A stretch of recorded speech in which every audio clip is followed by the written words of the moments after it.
Cyber కేటుగాళ్లు route మార్చారా? ఇన్నాళ్లు ఓటీపీలు, prize money, trading అంటూ ఊదరగొట్టారు. Digital arrest పేరుతో మోసాలకు పాల్పడ్డారు. తాజాగా గచ్చిబౌలిలో ఇందుకు భిన్నంగా ఓ అమాయకుని లక్షల్లో మనీ కొట్టేశారు. ఇంతకీ సైబర్ క్రిమినల్స్ ఉపయోగించిన కొత్త ఉపాయం ఏంటి? ఉల్లి వ్యాపారానికి ఆ ఉపాయానికి సంబంధం ఏంటి? సైబర్ మోసాలు ఇలా కూడా ఉంటాయా? ఇలా కూడా సైబర్ నేరగాళ్లు కుచ్చుటోపీ వేస్తారా? ఎస్, అవుననే ఘటన హైదరాబాద్ గచ్చిబౌలిలో జరిగింది. ఈ ఘటనను బట్టి చూస్తే సైబర్ క్రిమినల్స్ కాస్త రూట్ మార్చినట్లు కనిపిస్తోంది. హైదరాబాద్ గచ్చిబౌలిలో ఉంటున్న రవికాంత్ వ్యాపారం చేసుకుంటూ జీవనం సాగిస్తున్నాడు. ఓ రోజు అతనికి వచ్చిన ఓ ఫోన్ కాల్ అతడి కొంప ముంచింది. ఏకంగా అతనికి 24 లక్షల రూపాయలకు పైగా టోకరా పడింది. చిన్నప్పుడు స్కూల్ క్లాస్మేట్లతో అందరూ ఇప్పుడు ఓ వాట్సాప్ గ్రూప్ చేసుకుంటున్నారు. నిత్యం అందులో కనెక్ట్ అయి ఉంటున్నారు.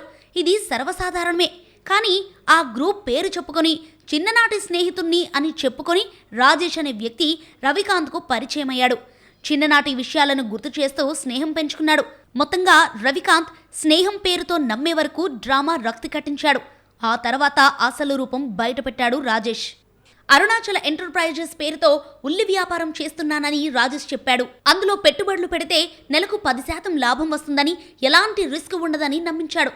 దాంతో మొదటిసారి ఎస్బీఐ ఖాతా ద్వారా రాజేష్ అకౌంట్కు 4 లక్షలు బదిలీ చేశాడు రవికాంత్. ఆ తర్వాత పలుమార్లు ఆన్లైన్ బ్యాంకింగ్ ద్వారా మరో 12 లక్షల నుంచి 13 లక్షల వరకు పంపాడు. మరిన్ని పెట్టుబడుల కోసం రాజేష్ ఒత్తిడి చేయడంతో స్నేహితుడి వద్ద 10 లక్షలు అప్పుగా తీసుకుని మరీ పెట్టుబడుల రూపంలో పెట్టాడు. మొదట్లో కొద్ది రోజులు వ్యాపారంలో లాభాలు చూపించాడు రాజేష్. తొలి 2 నెలల్లో మొత్తంగా 2.22 లక్షలు లాభాల రూపంలో రవికాంత్కిచ్చాడు.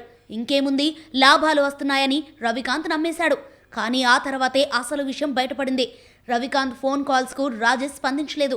పెట్టుబడుల రూపంలో పెట్టిన 26 లక్షల్లో కేవలం 2.22 లక్షలు మాత్రమే తిరిగి వచ్చాయని, మిగతా 24 లక్షలు ఇవ్వకుండా మోసగించినట్లు రవికాంత్ గుర్తించాడు. దీంతో తాను మోసపోయానని లబోదిబోమంటూ సైబరాబాద్ సైబర్ క్రైమ్ పోలీసులను ఆశ్రయించాడు. ఈ మేరకు సైబర్ పోలీసులు కేసు నమోదు చేసి దర్యాప్తు చేస్తున్నారు.